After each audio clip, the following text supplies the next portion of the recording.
Now, on June 1st, 1881, a simple misunderstanding turned violent. John Foster, a local newspaperman and Baptist minister, was making his way through Haley, Idaho, attending to some errands with his young son. One of the men he needed to speak to that night was a saloon operator by the name of John Sherwood, though he was known better as Curly. Curly Sherwood had a bit of a rough reputation, to say the least. Foster and Sherwood were having a bit of a land rights dispute, and Foster felt confident the two men could come to some friendly resolution with just a little bit of conversation. And he believed this even if Sherwood was known around town as a gunslinger. The Big Woods River Times put it simply when they said he was a good, square enough man when sober, but liable to be as bad as any when he had whiskey in him. So on that day, Foster left his son outside to take care of the horses. He opened the saloon and he stepped inside and they talked for just a minute. And then before he knew it, Sherwood was drawing his gun. Foster tried to knock it out of his hands. He was too slow. Foster shot him through the chest and Foster collapsed to the ground as Sherwood ran out and stole Foster's own horse from Foster's frightened child. He rode off into the woods before being tracked down, arrested, and brought back by Constable Charlie Steeles. Now, Dr. Miller arrived and performed life-saving surgery, removing that bullet successfully from John Foster's chest. And in the trial to proceed, Curly Sherwood would be tried with assault with a deadly weapon with intent to murder, and the evidence was found to be insufficient for conviction or sentencing at the Idaho Territorial Penitentiary. But this would be far from Curly Sherwood's last run-in with the law, or would it be his final gunfight?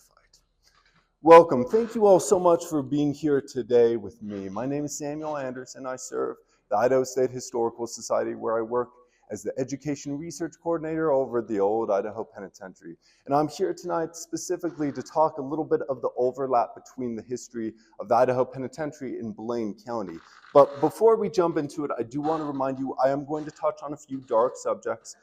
I apologize if this is coming one gunshot to the chest too late, but I will be discussing violence, domestic abuse, sex work, and murder. And if any of this is sensitive or just triggering to you in any way, just please be aware before we get started.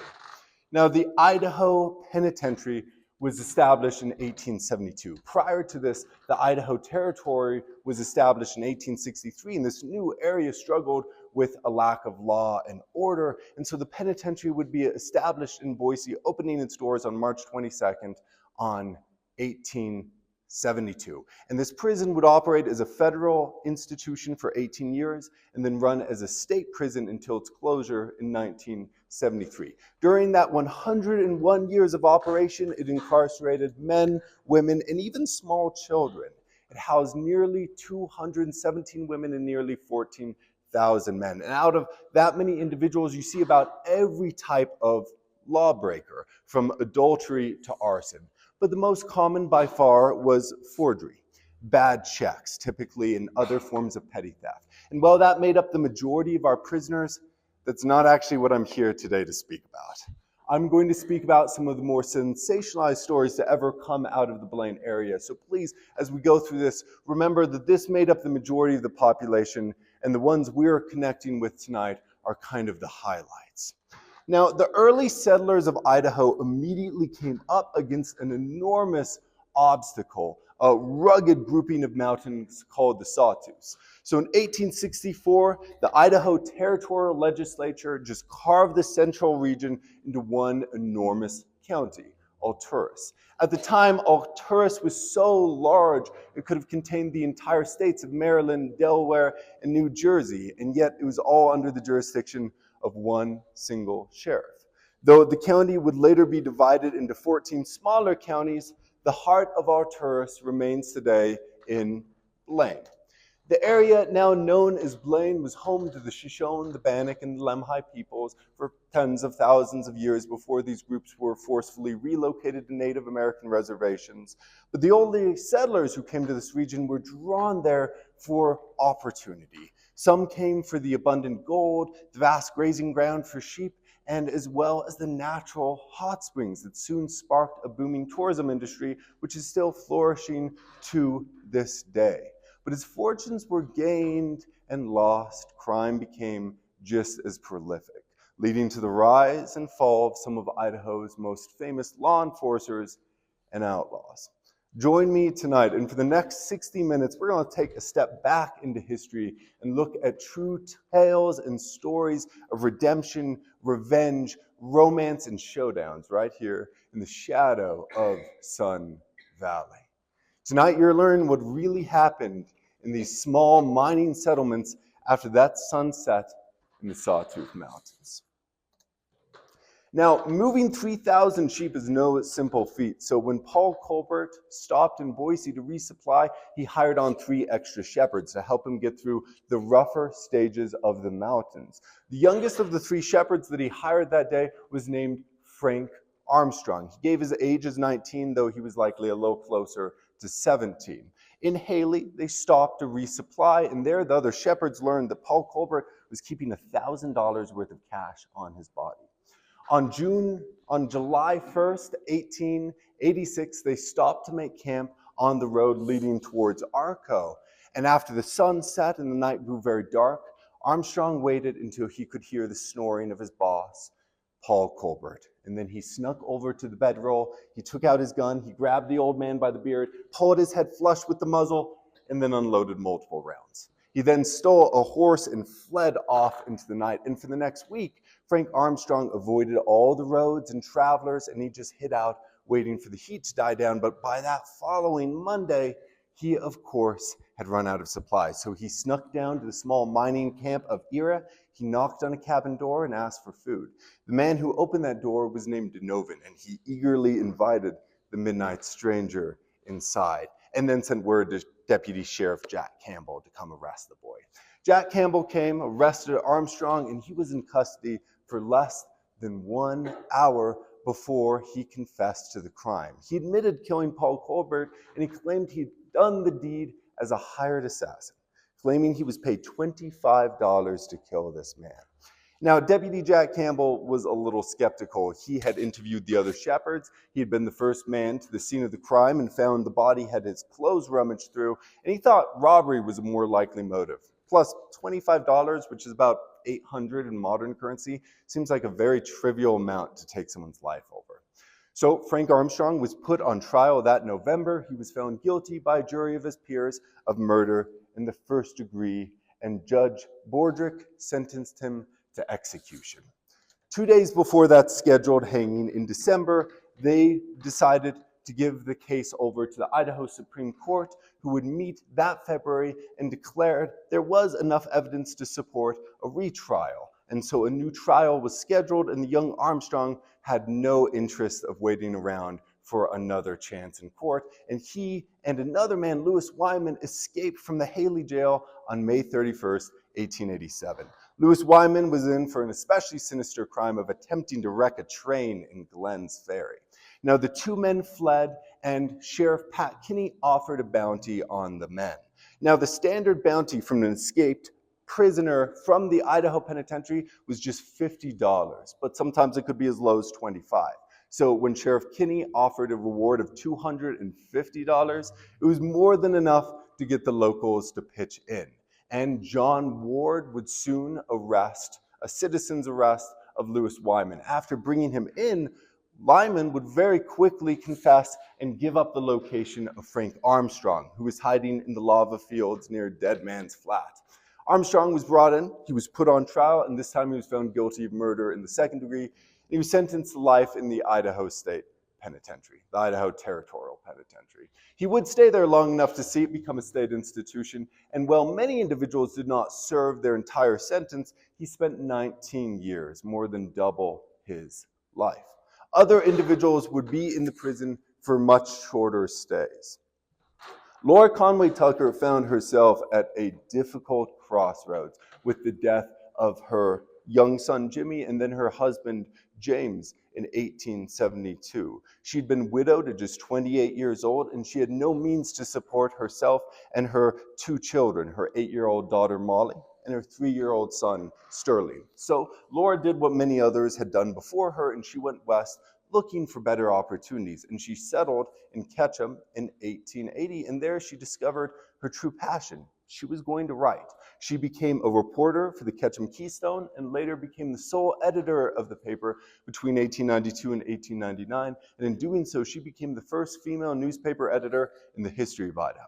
But that title barely scratches the surface of her accomplishments. She was also a passionate advocate for the temperance movement, the suffrage movement. She served as a member of the Ketchum School District, and of course, she wrote poetry. She volunteered at local community theater. She baked for fundraisers, hosted events, and all the while raised her 2 children into adulthood. Her home life remained bittersweet. She was thrilled at the birth of her first and only grandchild, a baby boy they named Edward, but she was devastated at the loss of Edward's mother, Molly, who died at just 20 years old.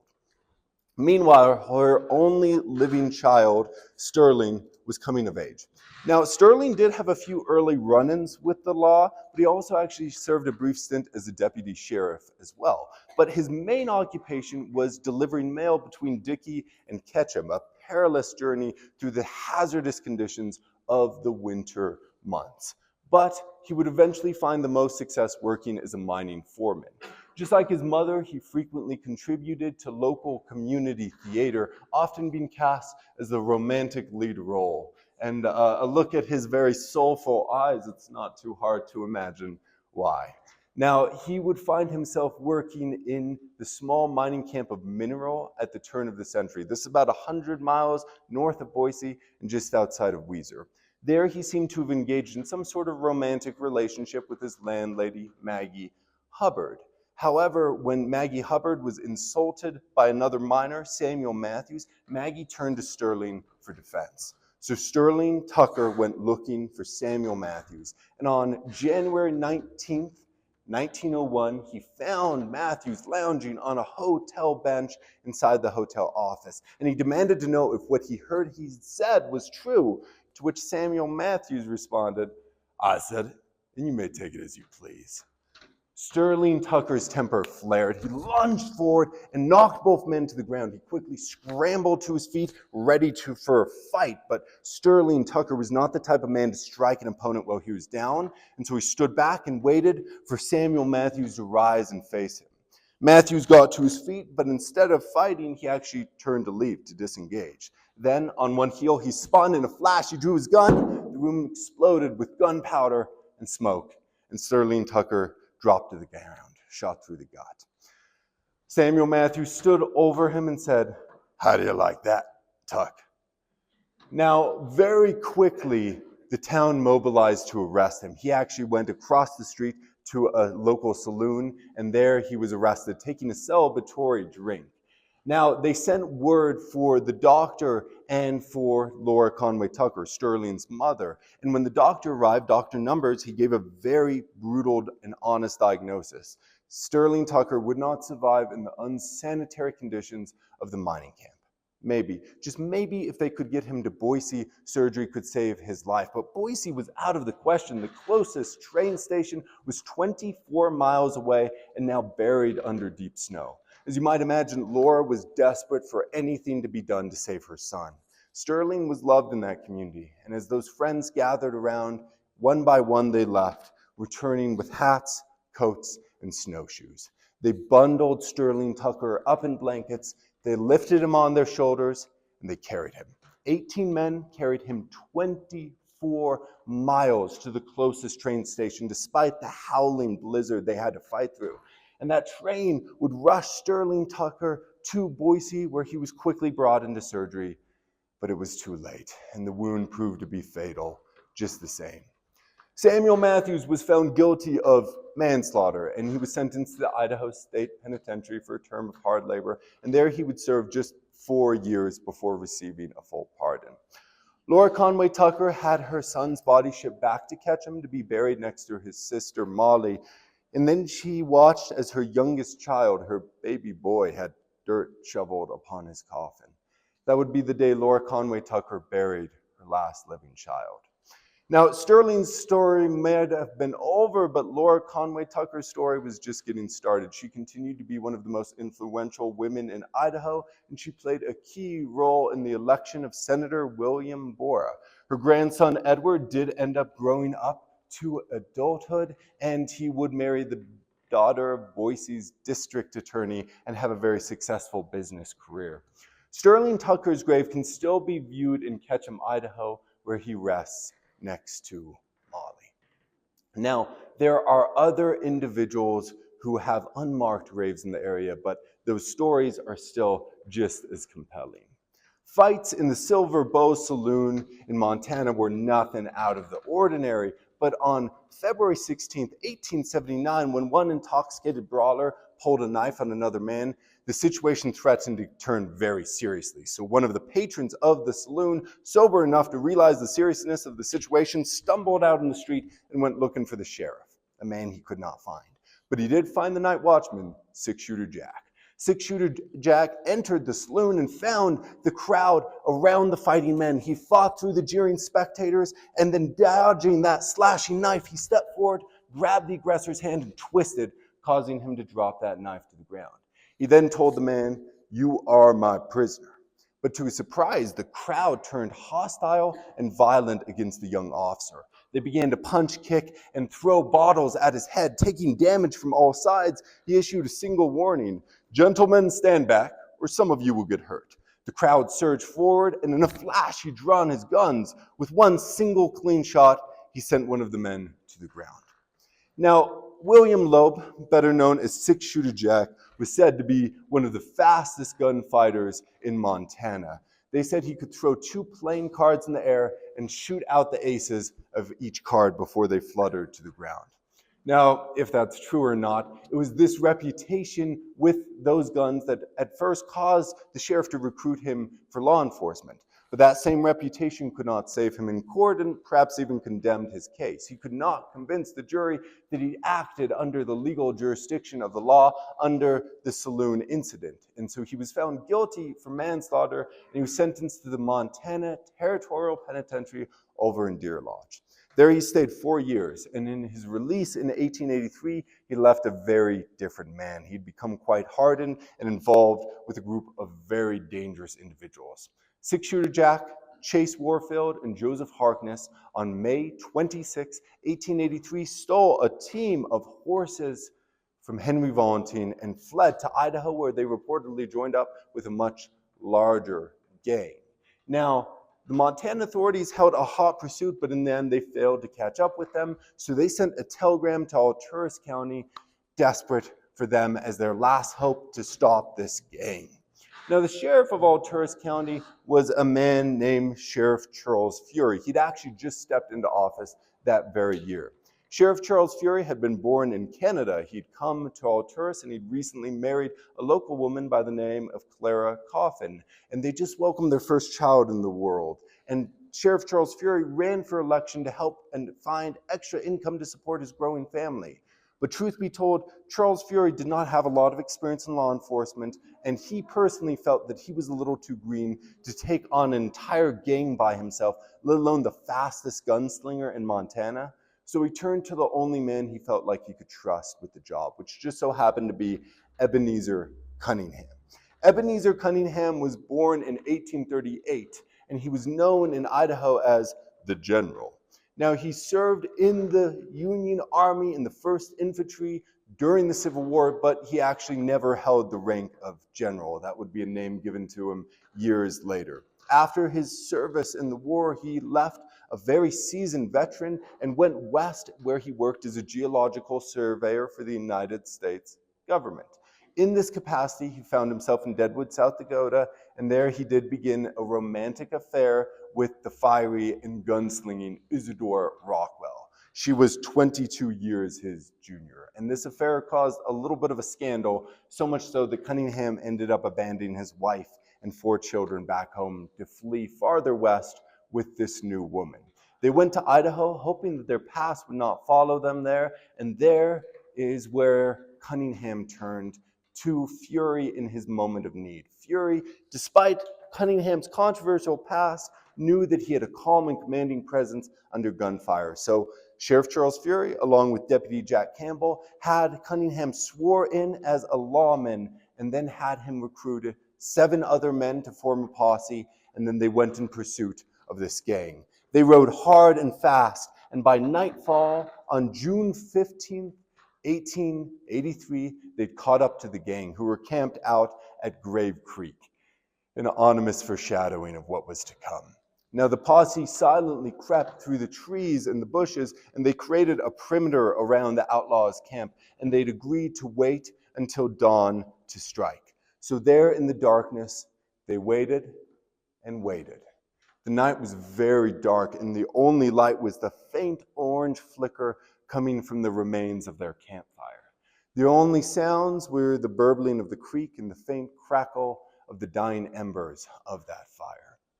Finally, just before dawn, Chase Warfield and Six-Shooter Jack began to stir, and Cunningham felt that his moment was now or never. So he took out his gun, he stood up and stepped forward and said, "Throw up your hands." The gang were on their feet in seconds, but so were the posse. Six-shooters and rifles raised, outnumbered and outgunned on all sides. The gang threw their hands helplessly in the air. They'd been outnumbered and defeated without a single drop of blood being spilled.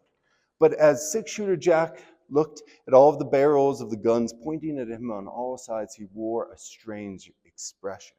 And then when his eyes locked with Cunningham's, they locked for just one moment. Six-Shooter drew. Cunningham fired, hitting him in the chest. The rest of the posse opened fire, and a volley of bolts rained down on Six-Shooter Jack as these flashes lit up the dark night sky. Six-Shooter Jack fell backwards, and his gun discharged one final wild shot in the air. And it would be the last bolt ever fired by Six-Shooter Jack. As he lay on his back, just riddled with bullets, as if his mind could not keep up with the quickness of all that just happened, he stammered, "By God, they are all shooting at me." And those would be his final words. As the sun broke over the Sawtooth Mountains, Six-Shooter Jack would die right there on the cold ground of Grave Creek with a pistol still in each one of his hands. Now, the gang turned out to not be much of a gang at all. They were just simply a group of travelers who'd very innocently allowed Chase Warfield and Six-Shooter Jack to join in their folds. Now, this kindly decision had almost cost them their lives, but surely gave them a story that they would be telling at saloons for the rest of their lives. Now, Chase Warfield was taken into custody by Henry Valentine. He was brought all the way back to Montana, and there he served 1 year in jail. After his release, it does seem he learned a valuable lesson about stealing horses, because he proceeded with a career of robbing stagecoaches instead. Joseph Harkness, the third member of the trio, disappeared, and his ultimate fate remains unknown to this day. Six-Shooter Jack was buried in a simple pine coffin, and William Loeb, his real name, would be buried here in Haley in an unmarked grave. Now, you might think that this would have been the defining moment in Sheriff Charles Fury's life, but that would actually not be the case. The defining moment of his career would actually come the following year.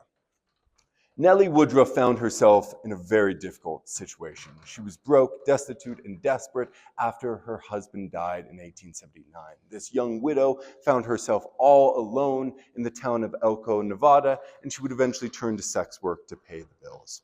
Now, sex work was incredibly lucrative for those working the trade, but it remains a very complicated and controversial subject to this day. And some women were able to find fortunes, some found husbands, and some were able to acquire great wealth. Many would donate lavishly to local charities. However, the work was hard, both physically and mentally, and many of these women would turn to drugs to cope, and many more were exploited by their employers. Nellie Woodruff, who'd become known as Banjo Nell for the rest of her days, would find employment from a man named John T. Hall. John Hall was a gunslinger who'd once shot down another man by shooting him in the back. He was a pimp and a man of bad character who had created a lot of problems in that area. Now, despite his rough reputation, Hall would enlist Nell to work for him, and by the 1880s, they found themselves living in the Sawtooths. Nell was put to work, and Hall just simply lived off her profits. But along one day came a man by the name of George Pearson. George Pearson was a miner, and he'd originally come from Switzerland. He immigrated to the United States in 1864 and found work in Idaho. He was known as a hard worker. He was well liked in the community and well described at times as a little simple. He had a very good reputation. He always managed to stay out of trouble until the day that he fell madly in love with Banjo Nell. Now, his friends, knowing his crush on Banjo Nell, held this strange kind of impromptu frontier joke. On November 18th, 1881, they held an impromptu wedding for the pair after getting George Pearson incredibly intoxicated. Afterwards, the couple spent a week-long honeymoon together, and then the joke having worn off, Nell went back to work for Hall, and George Pearson went back to the mines that winter. That following year, when the snow began to melt and the flowers first began to bud and blossom, Banjo Nell's thoughts once again turned to George Pearson, a man who showed her so much kindness and affection, and perhaps a little discontent with her current state of life. She decided to flee John Hall and find George Pearson, and she found him in Vienna and asked if he would take her back, to which he readily agreed. And the pair, by all accounts, spent a very happy summer together. But there was one man who was not too happy about this new living arrangement, and that would be John Hall. John Hall had just lost his only source of income, and perhaps he was even a little jealous as well.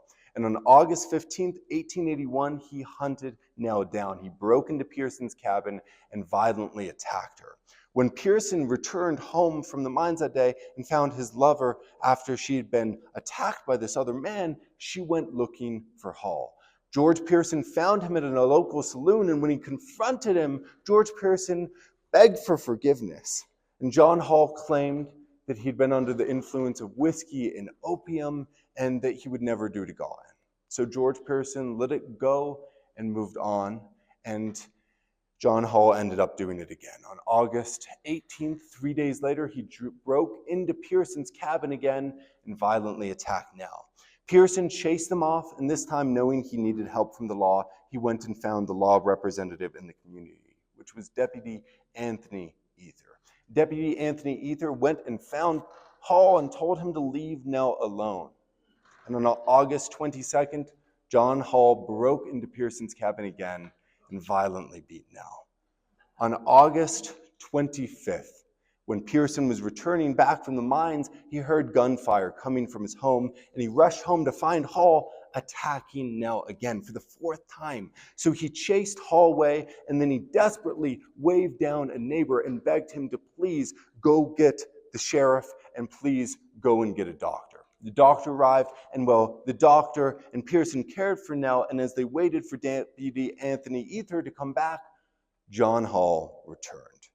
John T. Hall, a man who had warrants out for his arrest in 3 different counties, a man who'd once gunned down another individual by shooting him in the back, who'd broken into George Pearson's cabin, his home, not once, not twice, but on 4 separate occasions to violently attack his lover, had returned. And George Pearson's calm finally broke.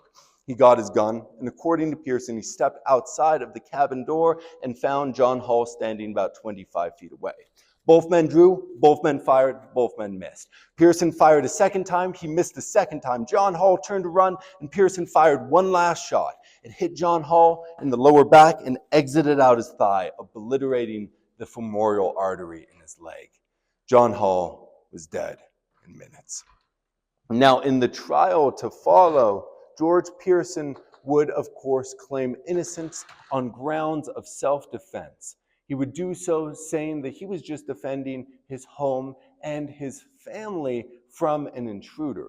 Now, the prosecuting attorney, James Hawley, just absolutely tore this to shreds and proved without a doubt that the pair had never been married. The only one who believed this joke, this farce, had been George Pearson. A jury of his peers found him guilty of murder in the 1st degree, and Judge Henry Prickett sentenced him to execution the following year. Now, George Pearson had officially lost his faith in the justice system, and the next summer he escaped from the Haley jail.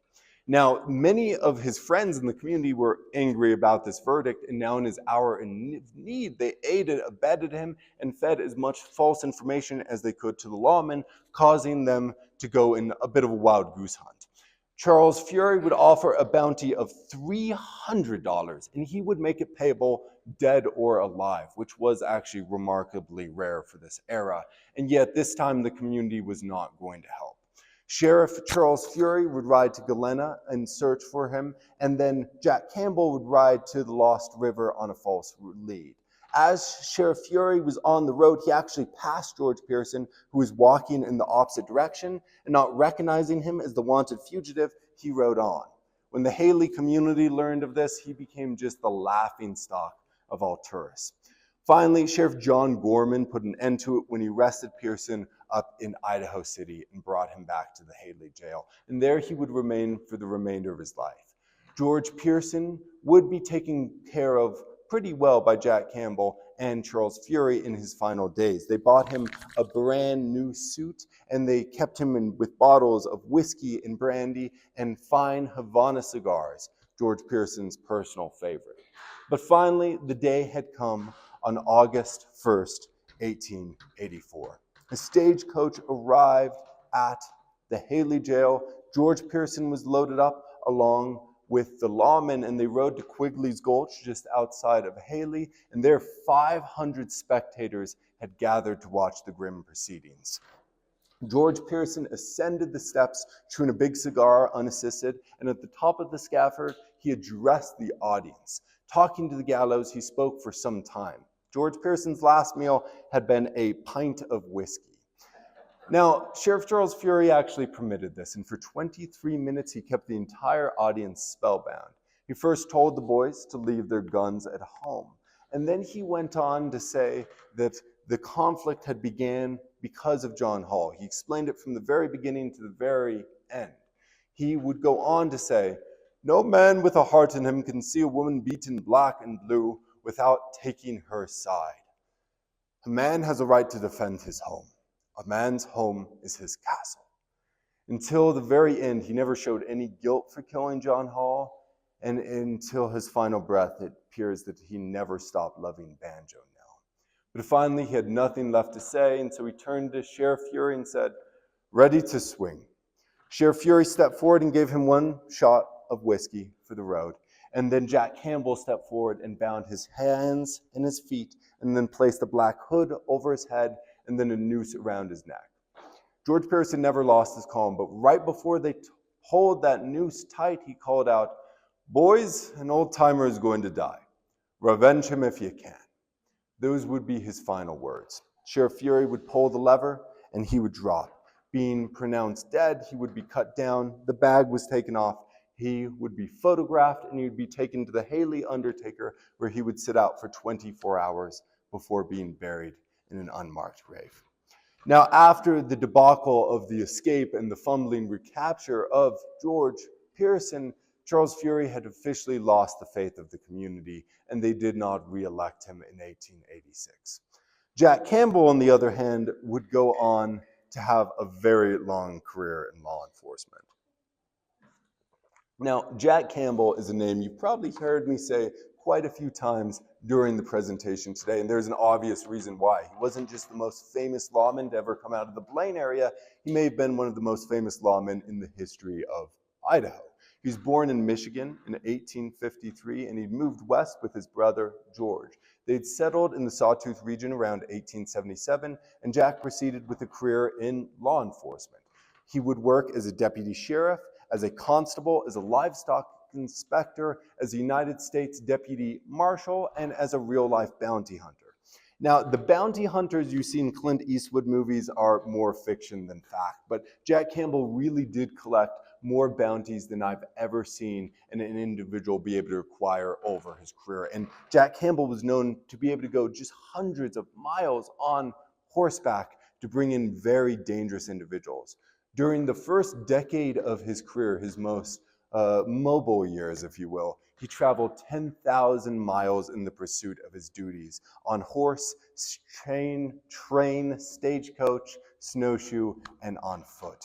Now, in 1889, Alturas was finally divided into 3 separate counties. Jack Campbell was first appointed and later elected sheriff of Logan County, where Blaine resides today.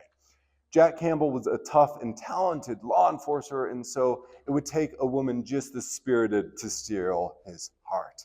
Maddie Fanning Baker, the Belle of Bellevue, was a Indiana born in 1867. She had moved west at the age of 19 to teach. Before moving west, the third oldest of 6 children, she was a true middle child, and perhaps she craved a little bit of independence. Now, teaching in the Old West was incredibly dangerous, like it was for any occupation on the frontier, and it was very low pay. So why would women risk it all to do this? Well, teaching was seen as civilizing. It was seen as one of the more respectable career options for women, and it also was a ticket to the excitement and adventure of the West. Teaching then, just as it does now, has a powerful impact on the potential of the youth. But it wasn't just the young men in the East reading dime novels about the Wild West. Many women, especially Victorian women, saw it as an opportunity to see the excitement of the Western frontier. Maddie Fanning Baker moved to Bellevue, and throughout the rest of her life, she proved time and time again her strength, her adaptability, and her resilience. And Jack Campbell fell head over heels. He asked for her hand in marriage, to which she readily agreed, and the pair were wed in 1890 in the Overland Hotel over in Boise. The next year, they welcomed their first child into the world, a baby boy that they named Edward. Now, Jack had complete faith in Maddie, so much so that when he left Bellevue in pursuit of other outlaws, he would leave Maddie in charge of the jail with all other deputies reporting back to her. In 1898, he took this even one step farther when, as acting as the Ada County Sheriff, he appointed her as a deputy sheriff. In this very controversial move at the time, Maddie Campbell became the first lawwoman in the history of Idaho to be sworn into that position. But the biggest moment of the couple's career had actually come a few years prior, in 1893, when Jack Campbell was appointed warden of the Idaho State Penitentiary. He found the prison in sorry shape. The food was rotten, the site was filthy, and prisoners were confined to their cells for almost the entire day. Jack Campbell championed prison labor, not as a form of punishment, but actually as a way to get the prisoners out of the cells and give them some fresh air. And so he supervised the construction of the 17.5-foot sandstone wall, as well as the administration building. He was frustrated by the lack of food these prisoners were receiving, and so he established a 15-acre farm and planted 1,500 fruit trees. He made this possible through an ingenious system of irrigation with hot waters from the natural warm springs of the Warm Springs Avenue. These hot waters had actually been the reason why the Shoshone-Bannock people had camped in this area for thousands of years, but Jack used that water to irrigate the crops in the winter and in the early spring and fall in order to prevent frost and prolong the growing season. He was a self-educated man, and his wife being a school teacher, he advocated for education, and he expanded the prison library to contain 1,000 books. In 1895, Maddie gave birth to their second child, a baby boy they named John Jr., at the prison. And yes, you did hear me correct. Maddie gave birth to John Jr. at the penitentiary. The two boys growing up were always seen accompanied by a dog and at least one coyote that they found as a pup and raised to adulthood. Jack would leave the position of warden in 1897 and go on to be the sheriff of Boise there in Ada County. But during his 4 years as warden, the prison saw more growth than it perhaps saw under any other form of leadership. Both Maddie Campbell and Jack Campbell would go down in history as some of the most famous law enforcers here in Idaho. Now, Westerns in Hollywood have created a lot of misconceptions about the Old West, none more so than the gunslinger. Gun violence was actually pretty common, as you've probably seen in the presentation today, but it rarely took the form of two men meeting at high noon to see who had the quicker draw. It most often happened at gaming tables where two individuals who were very intoxicated would exchange multiple rounds before one or both would collapse to the ground. The idea of two men meeting on a long dirt main street as a tumbleweed blows between them and harmonica plays off in the distance was more myth than reality. It just didn't happen that often. But that's not to say it never happened either. And so, of course, I do have one story today that I think might just come the very closest of any gunfight I've ever looked at that looks like a real old Western quick draw duel. Samuel Ridgway was born in Pensacola, Florida in 1850. He moved west and found work as a Cheyenne ambulance driver over in Wyoming, a horse-drawn buggy. And then in 1877, he found himself in the dangerous boomtown of Deadwood, South Dakota, and he found employment from the Gillsmore and Salisbury line. He also found work from Sheriff John Manning.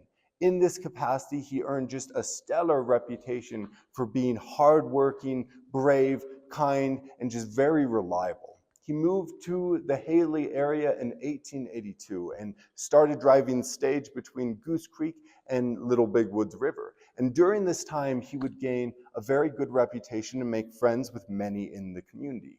One of the men he became friends with was a saloon operator and gunslinger by the name of Curly Sherwood. Now, if you remember, Curly Sherwood would be the gunslinger who shot down the minister at the very beginning of this presentation. And at first, Curly Sherwood, Samuel Ridgway, they became best of friends, and they were often seen drinking together. But June of that year, they got very intoxicated and got into a nasty fight, after which Ridgway resolved to sober up. And he told Sherwood they could still ride horses together, they could smoke cigars together, they just couldn't drink together anymore. Every time they drank, they got in trouble. This infuriated Sherwood, who did not want to give up his best drinking buddy. The more Sherwood drank, the more angry he became that he drank alone. And finally, the battle over Ridgway's undrunk whiskey would confront into a fight on the Haley Main Street. It was June 19th, 1882. The sun was setting and the Sawtooths turning the sky just a brilliant purple. And these two men met on the long, dusty dirt Main Street.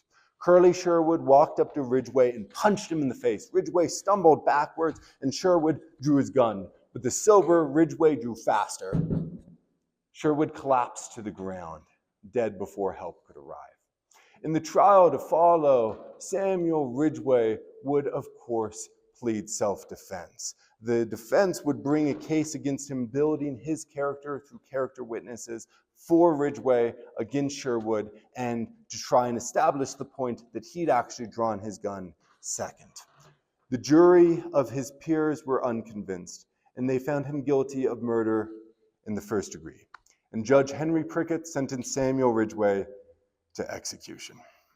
Now, leading up to the execution, Governor John Neal heard of the case, feeling like there was enough to it that it could bring to the Idaho Supreme Court. He sent a letter postponing the execution, and tragically, that letter got lost in the mail.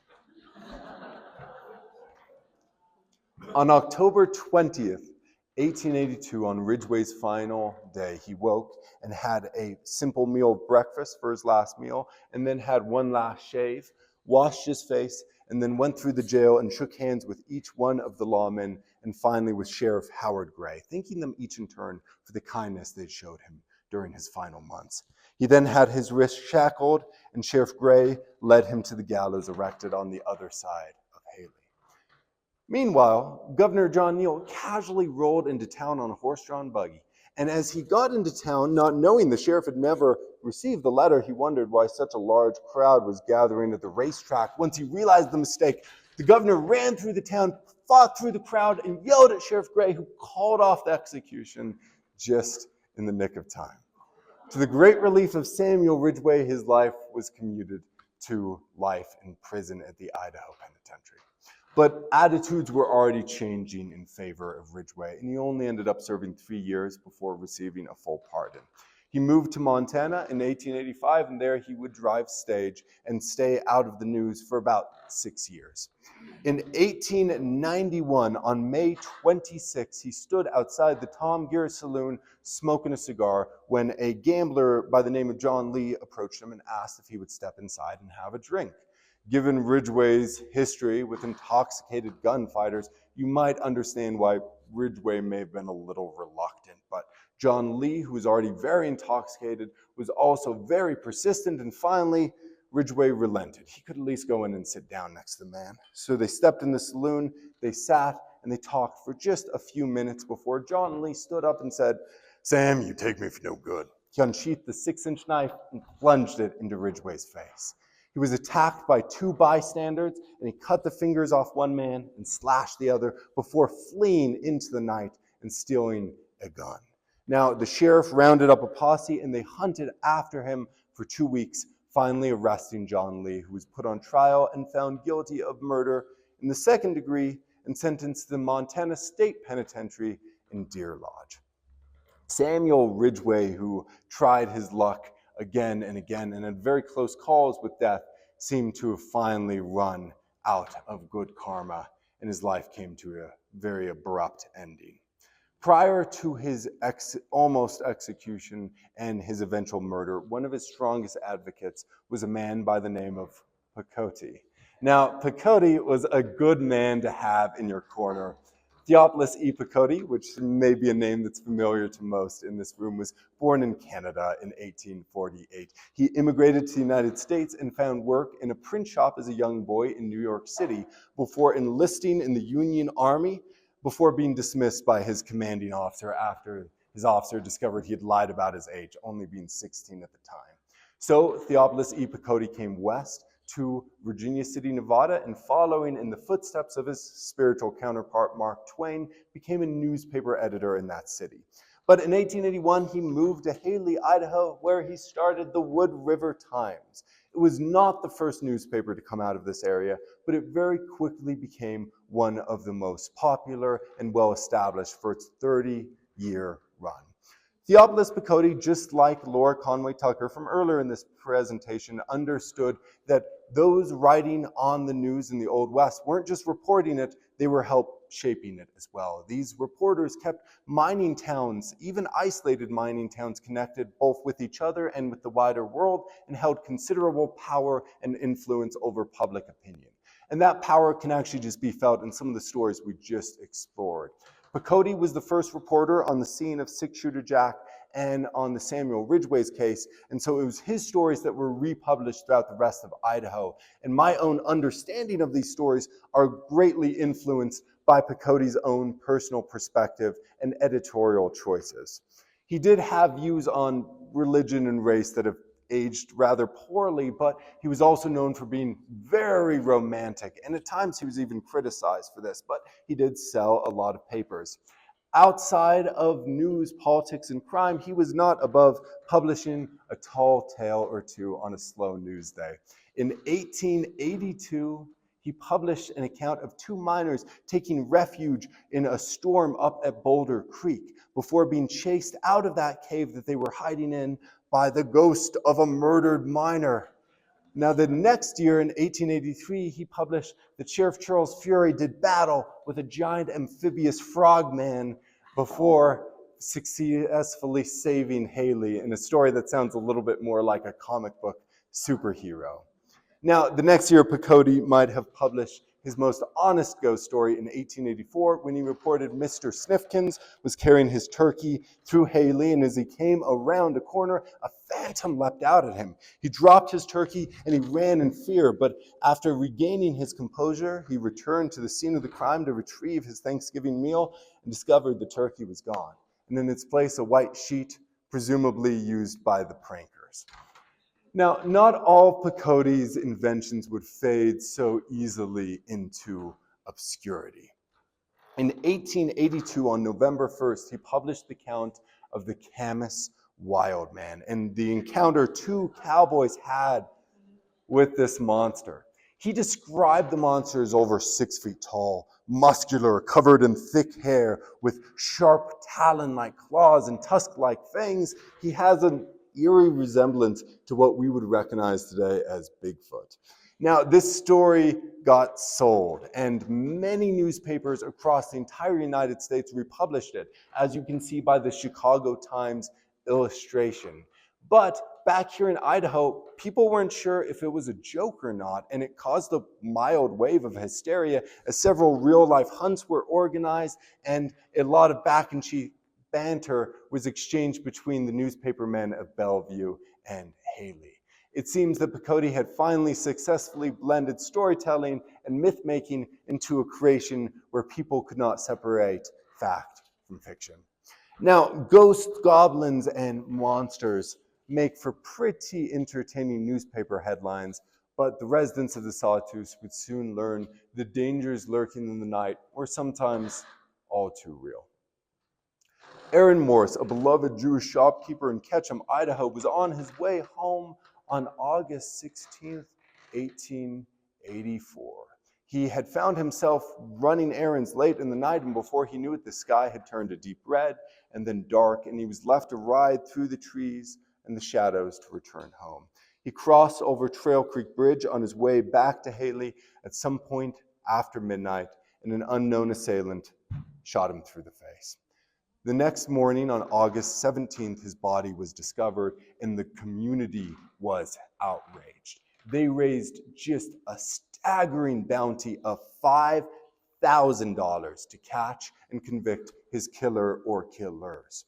United States Marshal Joseph Pinkham, along with our Sheriff Charles Fury, began to track down suspects, and they very quickly narrowed it down just to two men: the highwayman Thomas Kelly and the dangerous and notorious Samuel Hatton. Now, the two men were put on trial, and a very strong case was brought against them. Lots of evidence. Most significantly, their unique boot prints were found at the scene of the crime, leading to the saloon where the two men were known to have spent the rest of the night. And for reasons I'm not fully able to fathom as a historian, the two men were acquitted, and the charges of Aaron Morse's murder were dropped against them on December 16, 1884.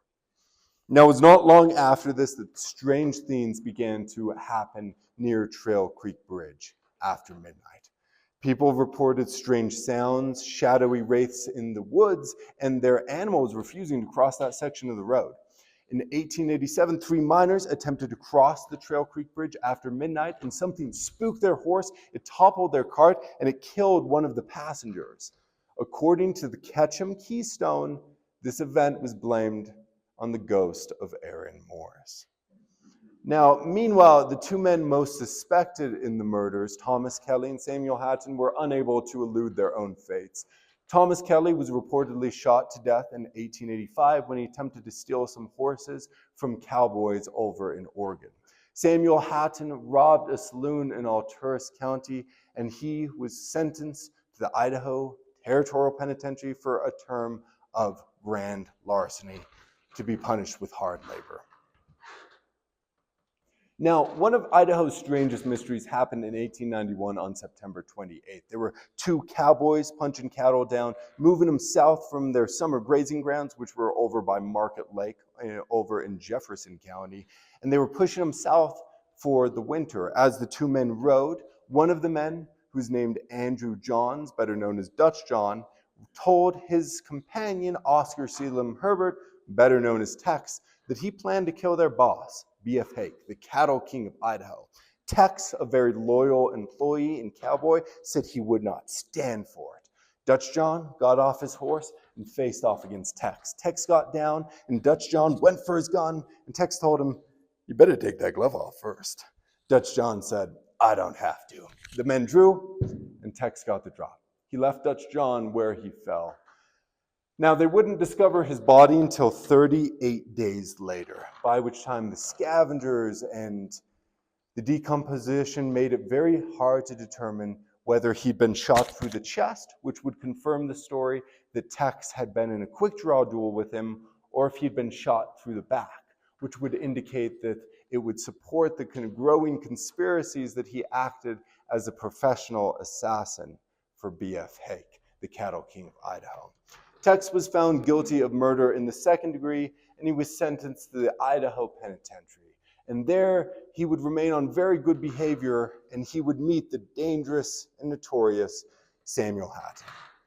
Samuel Hatton is remembered most for two things: his incredible strength and his shocking acts of violence, both of which this English immigrant demonstrated on a regular basis. He would horribly hurt another prisoner, be locked in the dungeon, a 4x4 cage kept in complete darkness on a diet of bread and water, and then return back to cell confinement in his own cell, return to a regular diet, then brought back into the prison population, where he would just horribly victimize another man and be thrown back in the dungeon.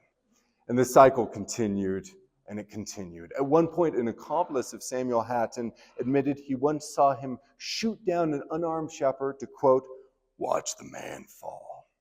Now, Samuel Hatton pinned down another prisoner, nearly beat him to death with a horseshoe, and for this unprovoked attack, he was sent to the dungeon. After he got out of cell confinement, he was looking very shaggy, and so the warden ordered him to go and get a haircut.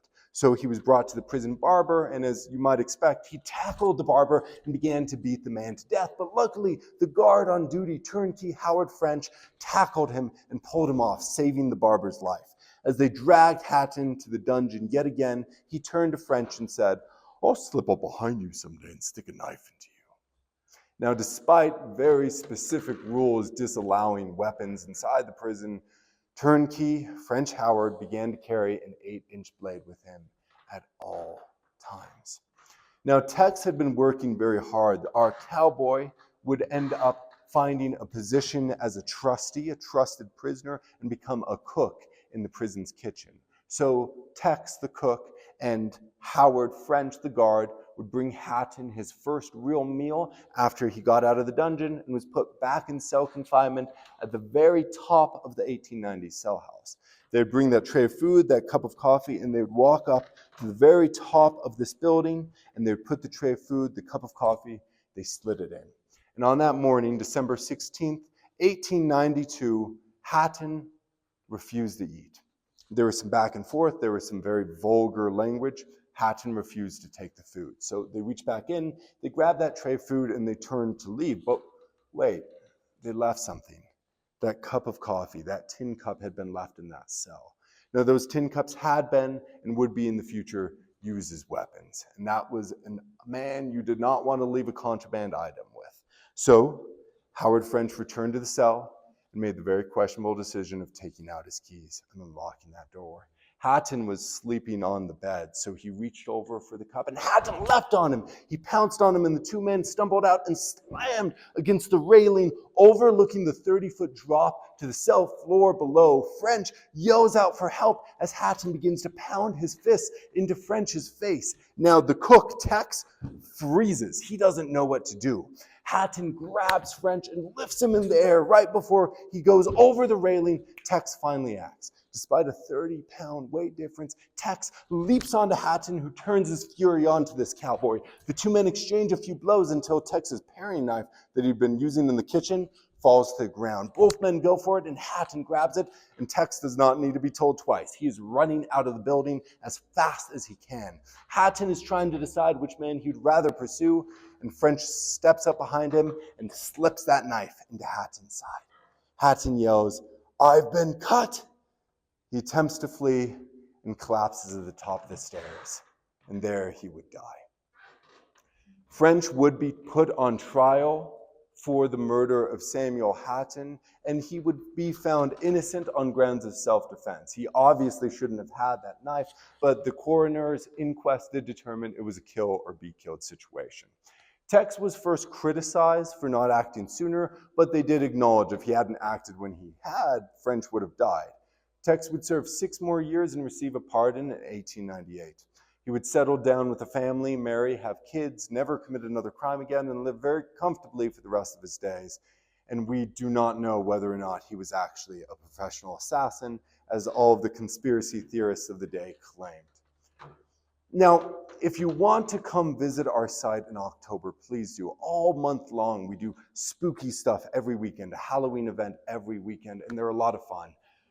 I don't know that this presentation today is the best place to tell ghost stories or the many sightings of Samuel Hatton. And yes, I've heard a lot of people claim to have seen his specter around site. I also wouldn't put much weight into the myth that Aaron Morris's ghost caused the murder of these men too. And trust me, I've heard that one as well. That Aaron Morris watched from the trees of Oregon as Thomas Kelly was shot down, or that he sat upon his horse on the cold morning of December 16th, 1892, and watched Samuel Hatton die.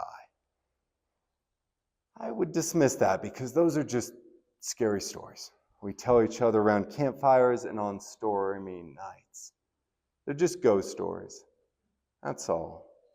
But I do admit it does seem to be exceptionally odd that Samuel Hatton would die on December 16th, 8 years to the day that Aaron Morris's murder charges were dropped against him. Now, to conclude the presentation today, I wanted to finish with Blaine County's most famous outlaw. Charles Chambers once made national headlines, but his story still remains somewhere between mystery and legend. He self-reported that he'd been born in Arkansas in 1858. The Chicago Tribune, one of his primary myth makers, claimed his real name was Charles Chancellor, and that he was actually the son of a very prominent banker over in Ohio.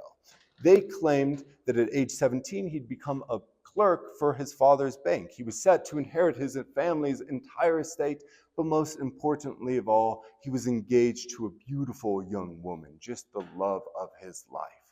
It was almost too good to be true, and in fact, it was. Now, when the fiance broke off the engagement, he was heartbroken, but something worse happened when he learned why. She was breaking up with him because she'd fallen in love with his best friend. Chambers, who was 17, made a very terrible decision. He got a gun, he hunted down his friend, and he shot him. And then he fled west, fearing he'd committed murder. His friend actually survived, but Charles Chambers, not knowing this, came to Idaho, changed his name from Charles Chancellor to Charles Chambers, and started working at a ranch here in Idaho. But he refused to be just another cowboy. If he was going to live this life, he was going to be the very best cowboy. He soon became known as one of the best bronco busters, one of the quickest quick draws, and one of the, quote, all-around best cowboys in the territory. Well, pretty soon he turned to crime to deal with his drinking. And as his crime grew worse, he soon became known as one of the most desperate outlaws in the Idaho Territory. His downfall came around, though, when he attempted to rob John Haley.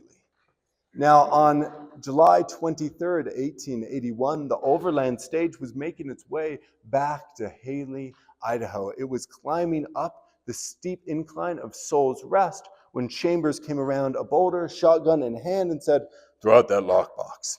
The driver, Ed Rhodes, threw out that lockbox, but was surprised when Chambers did not attempt to rob any of the other passengers. Chambers did get away, though, with $600 worth of Wells Fargo coin. The overland stage, though, belonged to John Haley. John Haley was a man I'm sure you're all familiar with. Out of the three stagecoach kings of Idaho, Hill Becky, Ben Holiday, and John Haley, none had the influence on Idaho quite like Haley did. He'd been born in Tennessee in 1835, and out here in the West, he'd found a fortune through investments in livestock, mining, and his stagecoach line. And by the 1880s, he'd grown to be one of the most influential men in the entire territory. He was elected mayor of Boise, and he served as a territorial delegate for Congress. He's also the namesake of Haley, Idaho. Now, his most profitable enterprise, though, was his stagecoach line. So the robbing of the overland stage wasn't just theft, it was an attack on his personal character, the reliability of his enterprise, and the safety of his passengers. And John Haley was a man who took that very seriously. He loaded up with the other most famous lawman in Idaho's history, United States Deputy Marshal Orlando Rube Robbins, Agent A.H. Boomer, who worked for Wells Fargo, and Haley's own son, Jess Haley. And they rode to the scene of the crime, and there they found the Wells Fargo box, but no trail. Chambers had very stealthily escaped back in the woods. So Wells Fargo did what Wells Fargo did best and offered a bounty. They offered a $450 bounty for information leading to the arrest of Chambers, who was then arrested in Bellevue in the Eureka House hotel. Chambers was found guilty of robbery and he was sentenced to the Idaho Territorial Penitentiary, and he arrived there on November 10th, 1881. But he had no intention of staying long, and the next year, on July 6th, he, while working out in a work gang outside the prison's wooden fence, escaped. He made his way to the Snake River. He took off his clothes, bundled it over his head, and while attempting to cross the river, the current was faster than he expected, and he lost his clothes. Chambers emerged at the other side of the river, dripping wet and completely naked. Naturally, he waited until nightfall to proceed any farther. He then went to a local ranch and waved down the rancher's wife. Naturally startled by a naked man hollering in the middle of the night, she did what any reasonable person would do, and she got her gun, an old musket. She then stepped outside and gave the gun to Chambers, along with some clothing and provisions. The newspapers speculated, and I tend to agree, she must have known him in some capacity if she was so willing to aid and arm this nude fugitive. Now, Wardencroft would offer a $100 bounty, double the normal bounty of the penitentiary, and distribute wanted posters in which he described Charles Chambers as rather good looking. Now, the man who would eventually bring him down would be Orlando Rube Robbins, who'd get on his horse and, going on as little sleep and as little food as possible, would track him for 1,280 miles and arrest him in Portland, Oregon. Well, the $100 reward was not enough to even pay his travel expenses. This was perhaps one of the most significant arrests of the entire career of Rube Robbins. Charles Chambers was brought back to the Idaho Penitentiary, and the prison vowed he would not escape again. And on March 22nd, 1883, he escaped again. Now, this time he was working with a group of 3 other men in the prison quarry. They overpowered the guards, they stole their firearms, and then they fled. A posse led by United States Marshal Fred Dubois would pursue the men, and there at the Madison Ferry, they would have a shootout and then a standoff, very tense, until that night the outlaws dispersed and went in different directions. They would offer a bounty of $250 on the heads of each of these men, and 3 of the 4 would be recaptured within 6 months. One proved a lot harder to bring back in. On the warm summer evening of August 1st, 1883, Judge John Lynch was making his way home in Bencia, California. As he was coming around J Street, Charles Chambers stepped out of the shadows and robbed the judge of everything he had, which just so happened to be a pocket watch and $4. Judge John Lynch ran to the sheriff's station to find help, and there he recruited help from Deputy Sheriff John Farron and Deputy Constable John Murphy. The 2 Johns went to the scene of the crime, and there they found Chambers. They lifted up their guns, and they moved in and ordered Chambers to surrender. Chambers turned towards the barrels of their guns, and in a flash he'd drawn his 6-shooters. With 2 shots, he brought down both of the men. He shot both of the officers in the head. Now, he turned to leave, thinking the lawmen were finished, but he grossly misunderstood his opponents. Now, the bolt that had hit Farron had entered his mouth and exited the back of his neck, but to his surprise, Farron got back up and shot Chambers in the back. Now, Murphy, who'd been shot, the bullet had actually just grazed his scalp. It didn't penetrate his skull, and it was actually the least serious of any of the wounds that day, though it looked pretty gruesome. And Murphy got up and began to fire as well. Farron would finally shoot Chambers one more time in the thigh and bring him down. And all 15 shots were exchanged in just a few minutes. All 3 would survive, and Charles Chambers would be found guilty of robbery as well as assault with a deadly weapon with intent to murder and sentenced to San Quentin Penitentiary. Now, the bounty on Charles Chambers' head had raised to $750.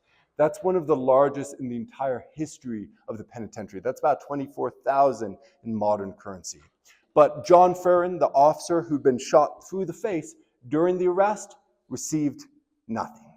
$0. The fine print of the bounty had said the bounty was only collectible at Chambers' return to the Idaho Penitentiary, not the San Quentin Penitentiary.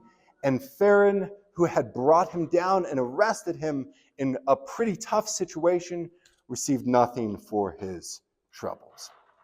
Now, Charles Chambers went on to the San Quentin Penitentiary, and there he would meet some very famous outlaws like the train robber, the Gray Fox, or Charles Boyles, better known as the Gentleman Bandit, who robbed 29 stagecoaches and would even leave poems as calling cards at the scene of his crimes. Chambers would serve there for 13 years. He would be released in 1896. By which time he was pretty angry at how many years he'd spent behind bars, and he wrote a threatening letter to Detective James B. Humes. James B. Humes was the head detective of Wells Fargo. He was known as the Sherlock Holmes of the Old West, and he was actually one of the men responsible for bringing Black Bart, the San Quentin poet, down. But as they would find out very quickly, Charles Chambers, after writing him this letter threatening to terrorize Wells Fargo if not given money or a job, Hume turned out to respond to blackmail very poorly and had Chambers arrested and arranged for him to be sent back to the Idaho Penitentiary. Now, for how dangerous Charles Chambers was, you might expect them to have sent an entire army to get him back to Idaho, and in fact, they did not. They only sent one officer. So let me ask you, who would be an officer tough enough to be able to get that accomplishment done? And that would be Bellevue and Haley's very own Jack Campbell.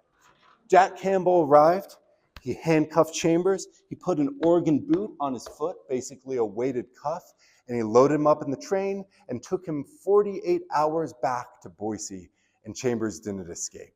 Later, Jack Campbell said during the 48-hour ride back, he didn't close his eyes for longer than a blink the entire time. Chambers would return to the penitentiary, and he would find the prison a very different place than he'd once expected, than the prison he'd previously escaped from. But within 3 years, the greatest surprise of all came around when John Haley, the man he'd robbed so many years prior, was appointed warden of the Idaho Penitentiary. Charles Chambers feared the worst, and John Haley proved to be a very different man than Chambers could have ever expected. John Haley, instead of punishing him farther, chose instead to give him a second chance. Chambers had earned status as a trustee, and instead of revoking this privilege, he expanded it. Through the time, as Chambers proved himself more and more reliable, he was given appointment to drive the trustee van, a little horse-drawn buggy to run errands in the community without an escort. And Charles Chambers returned faithfully each night. So John Haley took it even farther. He had a young granddaughter who attended school on Warm Springs Avenue, a long walk for a small child. So he had Charles Chambers transport his beloved granddaughter to and from school. Chambers never showed her anything but kindness, and she just adored the outlaw. So when Chambers went to request a pardon in 1900, no one fought harder, no one advocated more for him than John Haley. The prison pardon board met and they agreed on July 8th, 1900, that Chambers had not only served his time, he had changed as well. Now, the newspapers claim that Chambers learned that his family had never given up on him. They prayed for his return and had faith that someday he would come back to them, and he was never written out of the family's will, and he stood to inherit the family's entire estate. Now, other papers would claim that on his final day, on July 8th, 1900, he would shake hands with each of the guards before having a tearful goodbye with John Haley, to which he would say, "I'm a different man from what I used to be. My life will show it from this time on." He then saddled his horse and rode off into the sunset. Now, whether he was actually able to inherit a fortune is a fact I've been unable to confirm one way or the other. But what I can verify is the impact John Haley had on this man. When given the chance to punish the man who once robbed him, he chose instead to trust him, to forgive him, and to help him to change. That right there takes a very big man. Now, if there's any lesson to learn from the legend of Charles Chambers, it might just be this: it's never too late to change. Now, I hope you've been enjoying the stories here tonight. If Any of you've not had the opportunity to come to the Idaho Penitentiary, come see our historical site. It's one of a kind. We're open all year round, 7 days a week from 12 to 5 p.m. with our last admission at 4. Or you can check out our podcast, Behind Gray Walls. This podcast is full of fantastic stories about the men and women who work, live, and serve time here.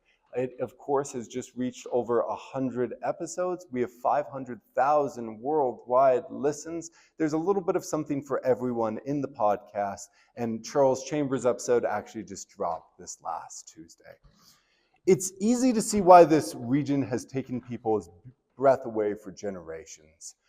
But the beauties of the Sawtooths have always come at a great cost. This environment has proved countless challenges to those who've lived here over the years. It would only be natural that there would be significant stories to come out of this area. Many people came here looking for opportunity, and some, like John Haley, found fortunes. Others, like Laura Conway Tucker, found their true passion, and some still, like Frank Armstrong, became deeply entangled in lives of crime. It's only natural that this area would give rise to legends whose legacies loom as large as the mountains. Outlaws, law enforcers, and pioneers who carved their names into the history of Blaine County and left behind legacies as wild and as enduring as the mountains they once called home. Now, some of these stories did have violent conclusions. Others were able to find redemption, and some still had their stories end at the Old Idaho Penitentiary. But for the very luckiest of them all, they found themselves riding off into the sunset of the Sawtooth Mountains. Thank you very much.